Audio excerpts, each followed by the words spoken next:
mayroong butal-butal, and in fact, pinakita nga nila Congressman Ungab at nila Pangulong Duterte, 28 items coming from 13 pages. May mga butal-butal, may mga blanco. And yet, pinirmahan ni Marcos at pinalusot niya bilang General Appropriations Act of 2025. Sindikato at inistapa na budget. Ngayon, sasabihin mo naman na ang taong bayan na pinapahirapan ng mga kaibigan at kaalyado mo, hindi mo na magiging kaibigan at kaalyado ang mga taong ito. Yun ang ginagawa ng pinsan mo. Yun ang ginagawa ng anak mo. Yun ang ginagawa ng mga aliporis mo sa Kongreso. O ba't di mo sila pagsisipain? File ka ng kaso, ipahabol mo sa ombudsman, or better, sama-sama na kayong mag-resign. Di po ba? O pangatlo, anong ginagawa nitong palagi na lang nagsisigaw na bobo? Pero ang pinagsasabihan niyang bobo, sarili niya mismo. Itong si Larry Gadon Asong Ulol ang tawag sa kanya ng taong bayan ngayon. Ang public appearance sa kanyang podcast na hindi niya kaibigan at hindi na niya kaalyado ang mga nagpapahirap sa sambayan ng Pilipino, then he should have spoken out so categorically laban sa mga pangungurakot at pandarambong na pinapadaan at itinatago dito sa flood control projects. Mantakin nyo mga kababayan na even his sister, Senator Amy Marcos, ay nagsasabi in 2023 and 2024 alone, there were around 1.2 or 1.3 trillion pesos na na-allocate para sa flood control projects. Subalit ang kalahati o mahigit nito ay ninakaw lamang ng mga politiko at karamihan sa kanila mga kongresista na naging kontratista at kontratista na naging kongresista. Nagkaroon po ng podcast si Bongbong Marcos Jr. No? I think 2 days a week nakikita po natin at nagkakaroon siya ng schedule ng podcast. Pag sinabi pong podcast, parang kagaya din po sa ating ginagawa sa Bigwas ng Agila. Napapanood sa live stream ng Facebook at ganun din po sa YouTube channel. So, iyan po ay diskarte ni Bongbong Marcos Jr. Dati na po niyang ginagawa yan. Subalit nung siya po ay naging presidente, madalang na nating nakikita nagkakaroon siya ng podcast. Siguro, upon advice ng kanya mga PR handlers, yung kanya mga public relations operators, ay ibinalik po nila ang podcast ni Marcos. No? Twice a week ang alam ko. At nung nakaraang gabi po sa kanyang podcast, binanggit po ni Marcos Jr. na hindi na daw niya kaalyado at hindi niya magiging kaibigan ang yung mga nagpapahirap sa taong bayan na wala pong ginagawa para maibsan at mabawasan ang paghihirap ng ating mga mamamayan. Talaga lang. Kung totoo, tunay at seryoso ang pahayag ni Bongbong Marcos Jr., edi dapat nag-resign siya kaagad, ano? Bumaba na siya sa kanyang kapangyarihan sapagkat siya po ang nagiging dahilan at pangunahing sanhi kung bakit lumulubha at lumalawak ang kaganapan ng kahirapan sa ating bansa na dinaranas ng milyong-milyong mga Pilipino. Klaro po yun.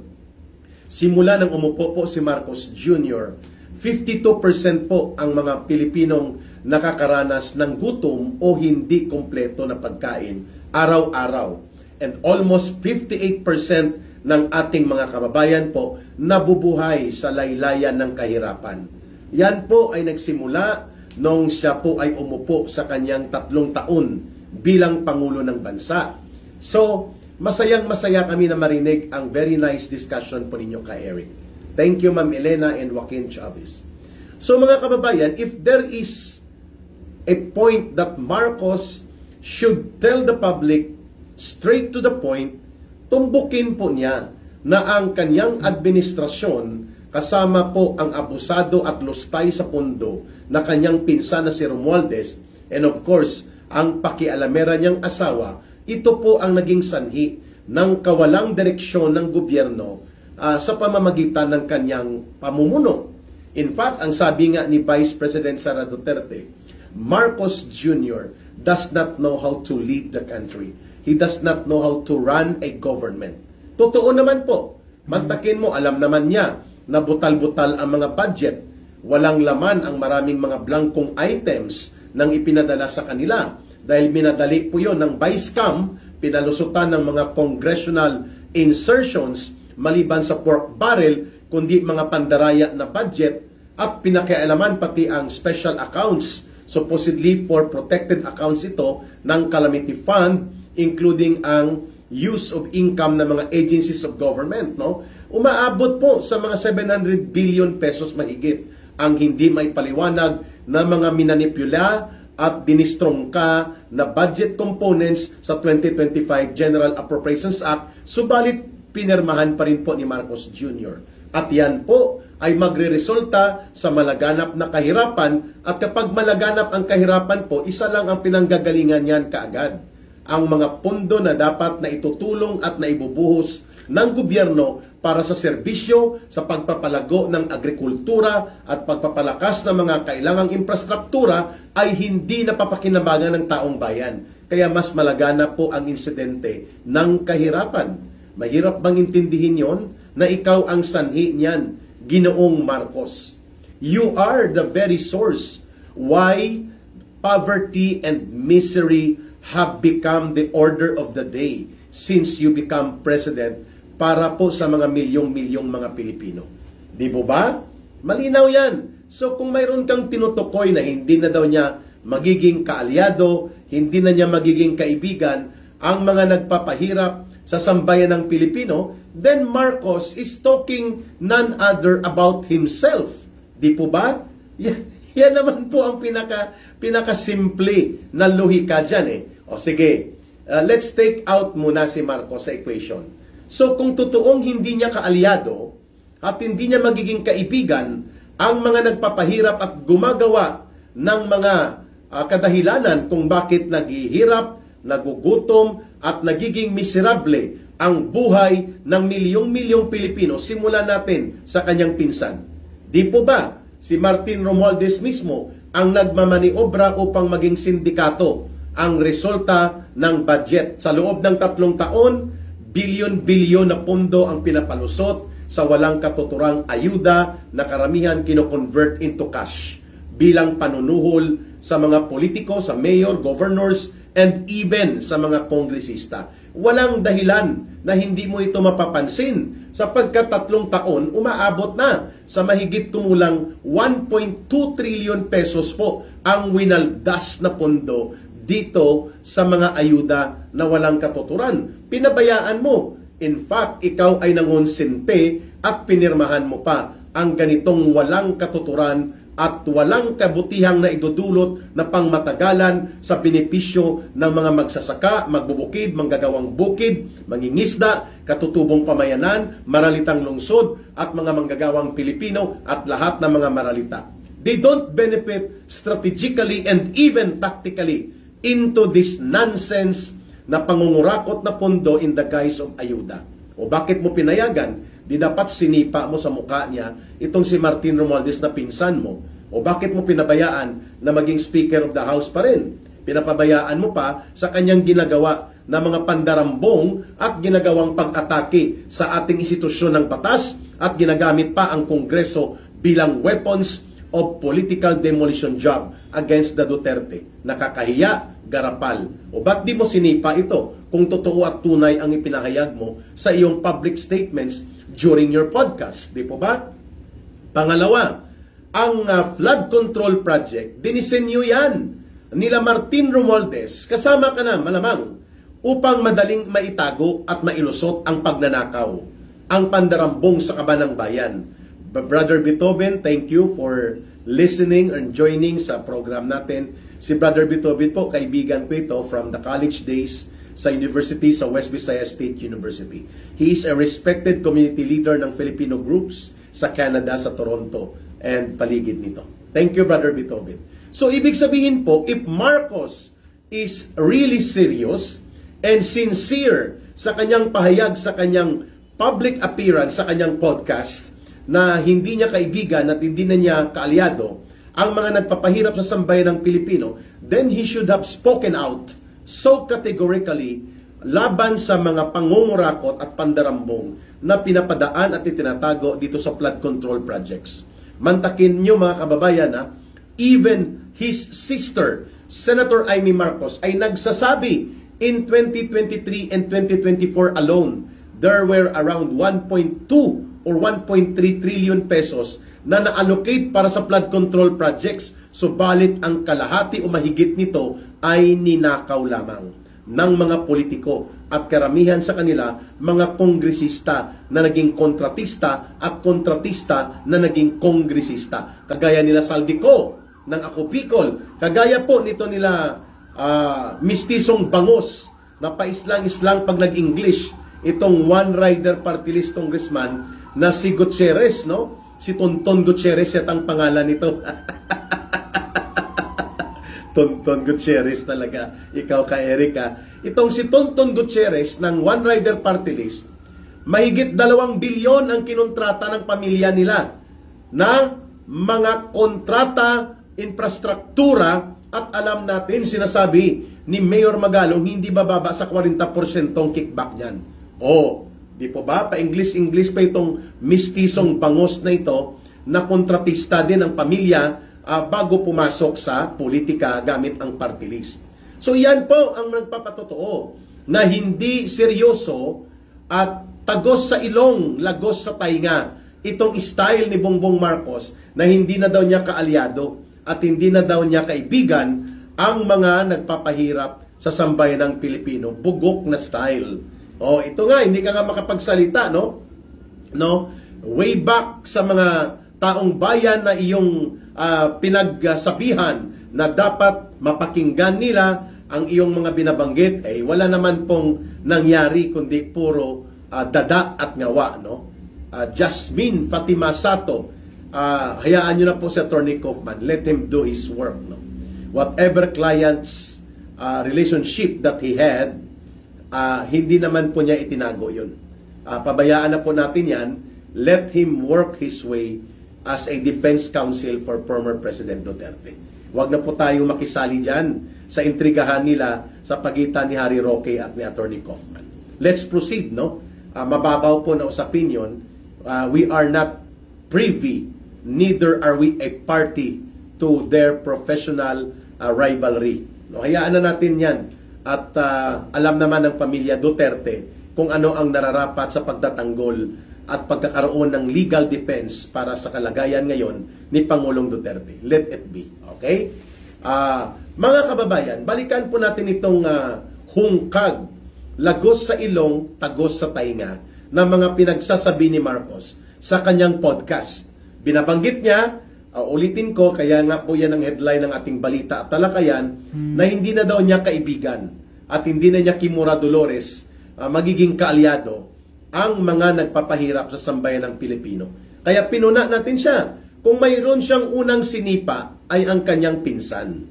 At dapat siya mismo nag-resign na rin kasi konsentidor na at diskartidor pa itong mga nagiging pahayag ni Ginoong Marcos, no? Mas pinaniniwalaan ng nakakarami ang kasinungalingan. Hindi naman siguro lutsit tunog, no? Baka tahimik lang yung iba. Kasi kung naniniwala lahat kay Marcos, hindi na totoo na bumabagsak ang kanyang survey, approval and trust rating, at makikita nyo, naghihikahos si Marcos para bawiin ang kanyang pangalan, ang kanyang trust and approval rating. So kung tama yung banggit mo, lutsit tunog, na hindi naniniwala ang mga tao sa katotohanan at kasinungalingan ng pinaniniwalaan nila, edi ibig sabihin po, bibong-bibo pa rin si Marcos. I do not believe that. So maliban sa pagsipa dapat dito sa kanyang pinsan at ipatigil na ang kanilang mapangwasak at mapanghati na pandaraya sa impeachment process, hindi pa rin sila nag-give up, hindi pa makamove on at talagang naguhuramintado pa si Lola Laila de Lima at si Princess Abante. Sinamahan pa ng 5 mga senador ng walang respeto at paggalang sa majesty of the law and the integrity of the court, lalo ng Korte Suprema, lalo na itong si Senator Itbulaga Tito Soto, si Kiko Sharon Cuneta Pangilinan, si Bam Aquino, feeling Ninoy Aquino din, si Erwin Tulfo na convicted 2 counts with finality sa libel crime niya na crime of moral turpitude sa Supreme Court na po yan, na final conviction. At itong si Risa Hontivirus of the category according kay alias Rene, tanim witness modus operandi niya. At itong si sino pa kasama nila, si Erwin Tulfo, si Itbulaga Senator, Hontivirus, si Pangilinan at si Aquino. No, 5 po sila. Minda Domyu and Lerma Jacinto nag-nominate kay Martin Romualdez as Speaker of the House, mga kababayan. Kaya nga, ang ibig nating sabihin, binabanggit ni Professor Winnie Munsod. Asawa po yan ni Christian Munsod, pero mukhang maayos-ayos pa magkomentaryo ito si Professor Winnie Munsod kaysa asawa niya na dating Comelec Chairman Christian Munsod. No? Sabi niya, Bongbong Marcos ay talagang walang direksyon ang kanyang gobyerno in the next 3 years. Babagsak na lang talaga ang gobyerno niya, hindi niya naaasikaso ang matino at maayos na pamamahala. Sa interview po ito ni Professor Winnie Munsod, no, kay Hizon, no, isang journalist. At ang sabi niya, do not listen to what he says. Look what he does. No? So tama, tingnan natin kung anong ginagawa niya. Mantakin mo, pirmahan mo ang budget na butal-butal at may mga blanco. Kaya pinuna ni Pangulong Duterte at nila Congressman Ungab, nagalit pa siya. Fake news daw. Yun pala totoo. Kasi pinatotohanan mismo ng ilang miyembro ng Senado at miyembro ng Kongreso na mayroong butal-butal. And in fact, pinakita nga nila Congressman Ungab at nila Pangulong Duterte 28 items coming from 13 pages. May mga butal-butal, may mga blanco. And yet, pinirmahan ni Marcos at pinalusot niya bilang General Appropriations Act of 2025. Sindikato at inistapa na budget. Ngayon, sasabihin mo naman na ang taong bayan na pinapahirapan ng mga kaibigan at kaalyado mo, hindi mo na magiging kaibigan at kaalyado ang mga taong ito. Yun ang ginagawa ng pinsan mo. Yun ang ginagawa ng anak mo. Yun ang ginagawa ng mga aliporis mo sa Kongreso.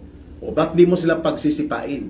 File ka ng kaso, ipahabol mo sa ombudsman, or better, sama-sama na kayong mag-resign. Di po ba? O pangatlo, anong ginagawa nitong palagi na lang nagsisigaw na bobo? Pero ang pinagsasabihan niyang bobo, sarili niya mismo. Itong si Larry Gadon Asong Ulol ang tawag sa kanya ng taong bayan ngayon, nagsasahod at nakakakuha ng pondo mahigit 4 na milyon na pesos taon-taon sa taong bayan, or almost 5 million pa nga, no? Mga kababayan, ang kanyang item, Presidential Advisor on Poverty Alleviation. Pero dapat pinalitan ito, Presidential Advisor on Poverty Perpetuation. Ibig sabihin po ay palaganapin at lalo pang patindihin ang kahirapan, kaya nandyan si Larry Asong Ulol Gadon. No? Yun pong katawagan sa kanya. O ba't di mo sinipa? Ba't di mo pinangalanan? If you are sincere dito sa tinatawag mong na mga hindi mo na magiging kaalyado sila, no?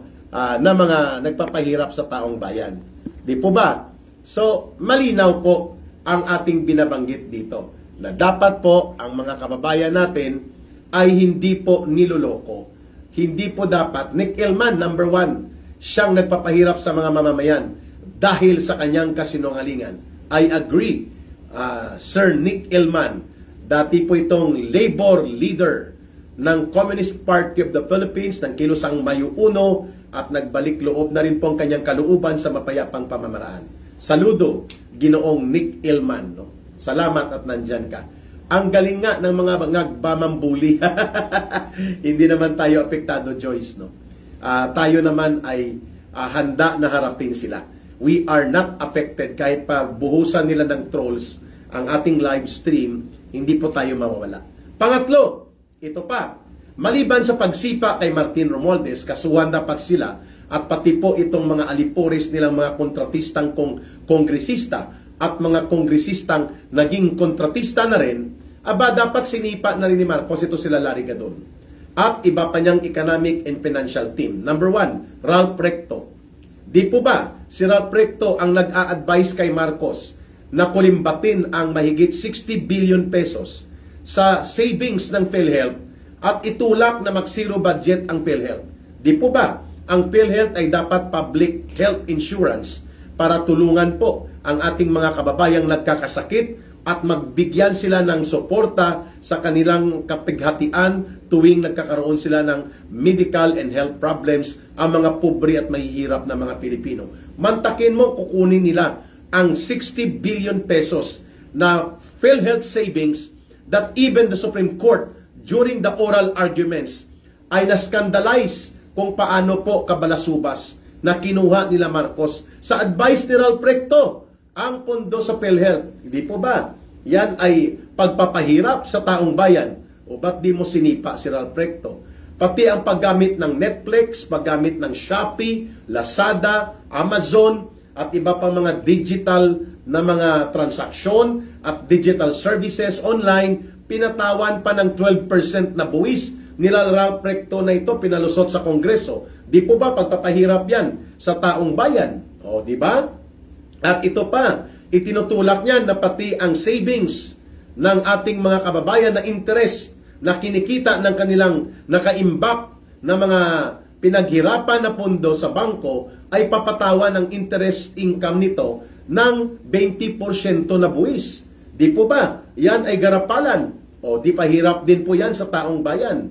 O, ang pag-cut nyo ng budget ng 65 billion pesos, supposedly para sa sektor ng edukasyon, combined para sa elementary, secondary, and tertiary level na suportang pang-edukasyon, binawasan nyo po yan sa 2025 budget. O, di ba?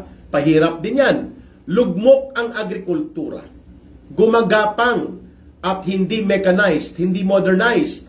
Walang real farm-to-market road at walang mga serbisyong nagpapalakas ng kita at kapasidad ng mga magsasaka at mga magbubukid. Paano mo sasabihin at isisisi kanino yan? Ikaw ang dapat namuno at for 18 months naging secretary ka ng Departamento ng Agrikultura, subalit ang resulta lumaganap at lumakas ang smuggling sa agriculture sector. Sibuyas, mga karne, pati bigas. Alam na dahil itinuturo na ang kapatid ng asawa mo na ang tawag sa kanya si Mike Alpha o si Martin Araneta ayon sa katawagan at mga balita ang namumuno dito sa mga pagpapalaganap ng supposedly smuggling and pati sa operations sa custom as allegations are persistently coming out in the open. Di po ba? O di dapat pinangalanan mo ito the way former President Duterte, when he talks to the people, ay talagang prangkahan. No? Sinasabi talaga niya at hindi nagpapatumpik-tumpik kung ano ang binabanggit niya batay sa kanyang mga paninindigan at pananaw, mga kababayan. Restituto Magno, watching from Tisa, Cebu, and Gayden, and Jube Cabiles. No? Maayong buntag, sabi ni Trinidad Pugoy. Charm Alcon Mix Vlog. Maayong buntag ka Eric and Romel's Motivation. Like po tayo para kay ka Eric. Thank you for supporting our live stream. Nag-react po tayo dito sapagkat malaking kalukuhan at iskandalusong pangiinsulto po sa katalinuhan at kakayanang umunawa ng taong bayan itong mga pinahayag ni Marcos sa kanyang podcast na ito na hindi na daw niya makakaalyado at magiging kaibigan ang mga nagpapahirap sa sambayan ng Pilipino. Pinapalibutan siya ng mga magnanakaw. Pinapalibutan siya ng mga tao na itinuturong involved sa abuse of illegal drugs as per revelations of Miss Cathy Binag. Pinapalibutan siya ng mga gahaman na oligarko na naging barkada at kaibigan niya, lalo nang namayagpag ang mga ito sa pagkontrol ng ekonomiya at patrimonya ng buong bansa nang siya na ang naging presidente. Hindi po ba yun ay nagpapahirap sa ating bayan? That almost 90% ng resources at kayamanan ng buong bansa, ekonomiya at patrimonya ay nakokontrol at pinagkakikitaan ng iilang pamilya lamang na mga barkada ni Marcos. Ayala, Subel, Razon, sila Lusyutan, mga C, at lahat pa at iba pa, mga Lopez, lahat ng ito na numbalik, no? They were never friends to Duterte. At hindi sila makaporma para sipsipin ang kayamanan ng bansa at ekonomiya noong panahong 6 na taon na nanungkulan ang isang Rodrigo Duterte, and yet sa panahon mo Bongbong Marcos Jr. nanumbalik po at lalong namayagpag at umugat ng todo ang pagkontrol at pagiging gahaman ng mga iilang malalaking oligarkong pamilya na nagkokontrol ng buong ekonomiya at pati patrimonya ng buong bansa. Pag sinabing patrimonya, we're talking about rivers, seas, forests, and minerals na pagmamay-ari ng taong bayan, subalit yan ay pinagkakakitaan at minomonopolyo ng iilang pamilyang barkada at kahalubilo ni Marcos sa party here, party there. Wow! No? Yan ba ay hindi pagpapahirap sa taong bayan? Sige nga, ideklara mo na hindi ka kasabwat nitong mga oligarkong ito na nagiging barkada mo na ngayon, like Ramon Ang, mga Pangilinan, Lopez Ayala, at mga Sobel, at mga kagaya nila. There are around only less than 100 families na nagkokontrol ng 90% ng kayamanan at ekonomiya at buong mga patrimonya ng buong bansang pinagkakakitaan ng kanilang monopolyong negosyo at kasabwat ang gobyerno mo. Sabihin mo na hindi yan nagpapahirap sa mamamayan at sabihin mo na hindi mo sila barkada at sabihin mong hindi mo sila kaalyado. Wow! Hindi nagbumirang tuloy sa pagmumuka niya. No? Yan po ang binabanggit ni Professor Winnie Munsod. Do not listen to what he talks about. Look at and observe what he is doing. Yan po ang dapat nating tingnan kay Ginoong Bongbong Marcos Jr. Kaya nga tinawag siyang Budol King, scammer, no? Sinungaling na at pinapabayaan pa niyang dambungin ang taong bayan at pahirapan ang mamamayan. Wala po siyang alam talaga o sensitivity tungkol sa kalagayan ng taong bayan sapagkat hindi niya concern ito. Kung concern niya ito, nag-order na siya sa ombudsman at magkaroon ng expanded support ang mga abogado ng gobyerno para imbestigahan, mag-case build up, litisin at papanagutin sa batas ang mga magnanakaw sa gobyerno. Starting off, kung hindi niya dali ng sarili niya, pero gusto niyang magmagaling at kunwari, ay unahin niya ang pinsan niya. Unahin niya ang kongreso. Unahin niya ang kanyang mga gabinete na karamihan sa kanila ay kasabwat sa pagdarambong at kasabwat ng mga oligarko at sila din po ay naghahati-hati sa dinadambong at kinukulimbat nila sa kaban ng bayan. DPWH, for example, nagsasabi sila na hindi nila hiningi ang mga almost 200 billion pesos na proyekto noong 2024. Nagulat na lang sila may almost 200 billion na pinarking si Martin Romualdez. Hindi sila pumiyok, hindi rin sila pumalag, pinabayaan lang nila. O, ano yan? Hindi dapat sinipa mo rin ang DPWH secretary mo. O ngayon sa pagbaha na ito, dahil palpak at ninanakaw ang flood control projects ninyo, by the trillions na ang binuhos, pero tudo-tudo ang paglarga ng baha, isinisisi nila sa Dolomite Beach. Na naging resulta ito ng water clean-up and coastal clean-up sa Manila Bay na pinag-utos sa writ of kalikasan ng Korte Suprema at tinupad ni Pangulong Duterte.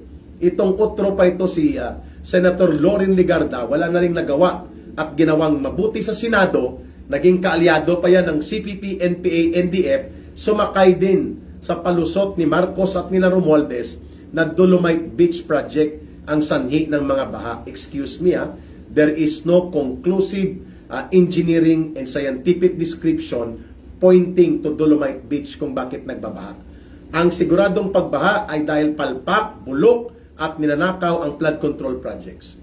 Hindi po naayos ang spillway sa Parañaque at pati po ang exit ng tubig dyan sa Laguna de Bay.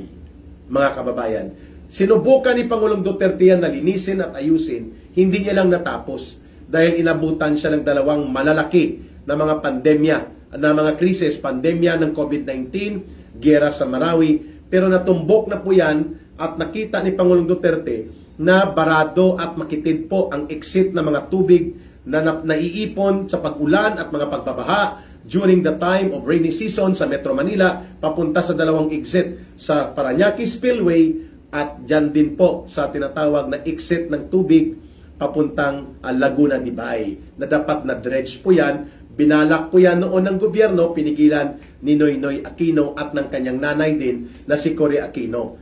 So, yan po hindi natapos na proyekto ni Pangulong Duterte. But these were pointed out. Hindi po dolomite, hindi po ang paglinis at pag-ayos ng mga basura at ng kalagayan na kalunos-lunos ng Manila Bay na nagresulta sa Dolomite Beach Project at paglilinis nito, hindi po yun ang sanhi ng pagbabaha, kundi ang bulok, kinukurakot at walang katuturan, walang napatunguhang mabuti na mga flood control projects. Yun po ang totoo. At itong hindi po inayos at hindi po talaga seryoso na ginawa ang pagpapalawak at pagpapalalim ng exit ng mga tubig ng buong Metro Manila dito sa Laguna Dibay at itong Parañaque Spillway area. Yun po ang dahilan, mga kababayan, hindi po ang dolomite. At pag-usapan natin pagbabalik ni Ka Eric mamaya tungkol yan sa Boracay, Dolomite at Manila Bay. Bakit inasikaso ito ni Pangulong Duterte? Siya lang nakagawa nito kaya maghunos dili ka, Senator Loren Ligarda, at baka magbumirang sa iyo. Wala kang ngang maipakita na mabuting ginawa sa Senado at nakipagkaibigan ka kay Pangulong Duterte at sa mga Duterte, nakipagkaibigan ka rin sa CPP, NPA, NDF para lamang manumbalik ka sa pagkasenador. Ngayon, todo sakay ka at pagsipsip kay Marcos at kay Romualdez. For what? Alam na. Pondo? Kasi gusto mo pa rin panatilihin ang poder nyo doon sa Antique. No? Hindi naman lumaki ito sa Antique. Saltang Antique lang. Nagkukunwaring taga-Antique pero nakuha niya ang Lone District yata. Isang distrito lang naman yan ang province of Antique na kongresista. Kapatid niya yata nagko-control doon ngayon. Nag-congresswoman din po siya doon. But she was never in Antique all throughout her life. No? Siguro bumibisita at nagbabakasyon, pero hindi man yan Antiqueña niya talaga. Nagulat na lang ako. I am from Panay Island. We never heard Loren Ligarda to be taga roon talaga sa Antique. Dahil bulok din ang mga politiko sa Antique, nalusutan ni Loren Ligarda. No? Kaya nakalusot siya. Na-repackage niya ang sarili niya. For what? Bakit ka nagpapasipsip kay Marcos at kay Romualdez? Para sa pundo? Alam na. Kasi gusto mo pa rin manatili sa poder. Kontrolin pa rin doon ang Antique para may balwarte ka na sarili mo. Kaya kailangan mo magbuhos ng pundo doon para hindi mabitawan. In case na hindi ka na magsenado, balik ka naman sa pagka-kongresista o pagka-gobernador sa Antique. Wow! Okay ka lang? So mag-aral muna ulit, no? Ang flooding ng Metro Manila dahil po halos hindi na gumagana yung Parañaque Spillway na tinatawag na nakakonek yan sa Manila Bay at pati po ito din ang exit ng mga tubig na dapat ay bumubulwak papunta sa Laguna Dibay ay makitid at mababaw na. Silted na po ang lugar na yan. Doon dapat ang tutok kung totoo at seryoso. More than enough po ang flood control projects na pundo. Kung ginamit sa tama. Hindi wag nyo nang isisi pa sa mga Duterte ang mga bagay na kagagawan po ng inyong kabuktutan. No? Kaya po, we are talking this way, we are explaining this way, kasi kailangan pong magkaroon ng edukasyon at pagkamulat ang taong bayan na hindi tayo mabubulid sa diskarte ng mga bulatik at pabait-baitan ni Marcos. We have to debunk ang kanyang mga kasinungalingan at ipakita po ang tunay na kalagayan ng ating bansa so that the people will have the correct discernment at kapag naintindihan nilang sitwasyon, they can form a correct decision. At sila nang bahala kung magkumilos sila ng sama-sama upang baguhin ang kalagayan nating ito. Ayan. So pag-uusapan din po natin mamaya, saan gagamitin itong $700 million na panibagong inutang sa World Bank ni Marcos na ang title ay Developing and Nurturing the Philippine Capacity for Climate Change Resilience. Wow, ang ganda ng title, ano? Parang tunay. Pero tunay dahil ito ay mapupunta na naman sa pandarambong. Ang equivalent nitong $700 million loan sa World Bank ay ang mga 38 billion pesos.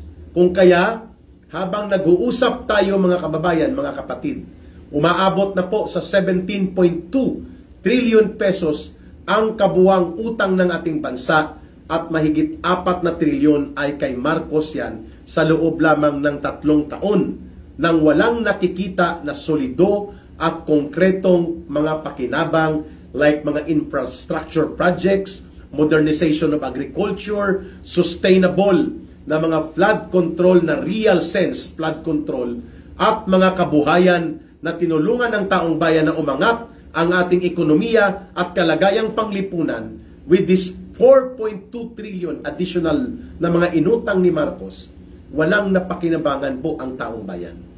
Yan ang tanong, bakit umutang ulit ng $700 million, equivalent to almost 38 billion pesos, si Marcos in the guise na ipa-improve daw ang ating climate change resilience na nangangahulugan na dadagdagan muli ang mga flood control projects. Wow! Hindi pa sapat ang 2.2 trillion pesos na halos mahigit kalahati ninakaw lang at napunta sa pandarambong ng mga buayang politikong kontratista na barkada at kaibigan ni Marcos at Romualdez. And of course, siyempre nakikinabang din sila Marcos at Romualdez. Ngayon, magdagdag pa ng 700 million pesos na inutang sa World Bank, mga kababayan. Terrible. Very terrible.